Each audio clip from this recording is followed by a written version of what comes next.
Gold jewelry has been a symbol of wealth and status throughout the ages. Today, though, it isn't just for the rich. Even ordinary people are likely to have a gold ring or necklace, just a little less diamond-studded.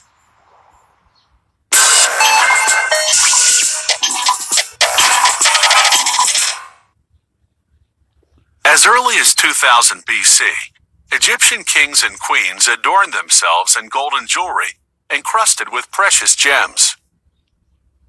When the Spanish sailed to the New World in 1492, they discovered Mayan and Aztec masterpieces of colored stones and pure gold.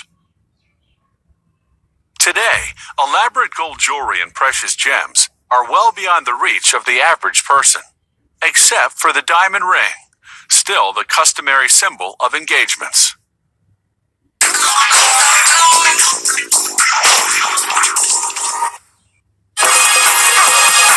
The client and the jewelry designer first decide how the ring will look. The designer then measures the client's finger to determine her ring size. He then sketches out the design they've agreed upon, a grooved band with 3 diamonds.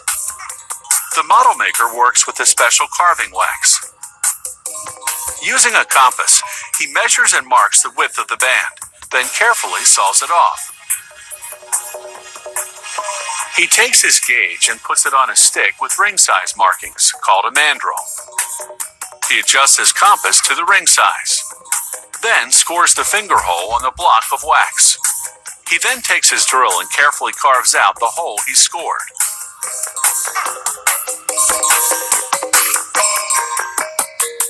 Then he grinds off the wax on the outside of the band. Using the compass again, he scores the middle of the band, where he'll make the groove. Then, using a fine drill bit, he carves out the groove. With a file, he then refines the groove and shapes the curves of the ring, according to the design. After putting wax prongs on the band, he attaches a wax stem to the model. He then positions the stem into the base of the cylinder that the jeweler will use to cast the ring. The base goes onto the platform of a vacuum machine. The jeweler puts a cylinder on top of the base, then pours in a special plaster. The vacuum sucks all the air out of the plaster. This is a key part of the process, because if any air bubbles remain, the finished ring will be out of shape. In less than a minute, the vacuuming is done, and the cylinder goes into the furnace at 1350 degrees Fahrenheit. The wax model evaporates, leaving a void the exact shape of the ring in the hardened plaster. Next, they melt the gold. The gold content of jewelry is measured by carat. The lower the carat, the less gold and the more alloy, or cheaper metals such as nickel, silver, and copper. After 5 hours, the cylinder comes out of the furnace and goes into the casting machine. The machine spins for about a minute. The centrifugal force shoots the liquefied gold into the plaster mold that's inside the cylinder.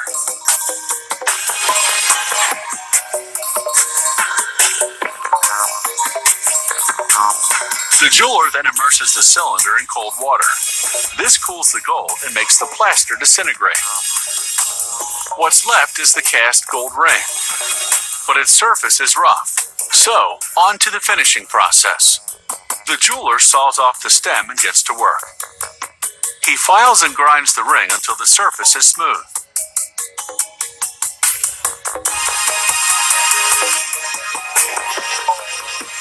Then he stamps on his trademark and the carat marking. Then he hammers the ring on the mandrel to make it perfectly round. The jeweler then hands it off to a specialist in polishing. The polisher runs the ring against a series of buffing wheels until it's bright and shiny. The polisher then hands it off to a specialist in setting gemstones. The setter straightens the prongs that'll hold the diamonds. Then, with a delicate drill bit, he carefully carves out the inside of the prongs. The edges of the diamonds will fit directly into these slots. He readjusts the prongs, then sets the diamonds, making sure the prongs hold them down securely. That's a 1 carat diamond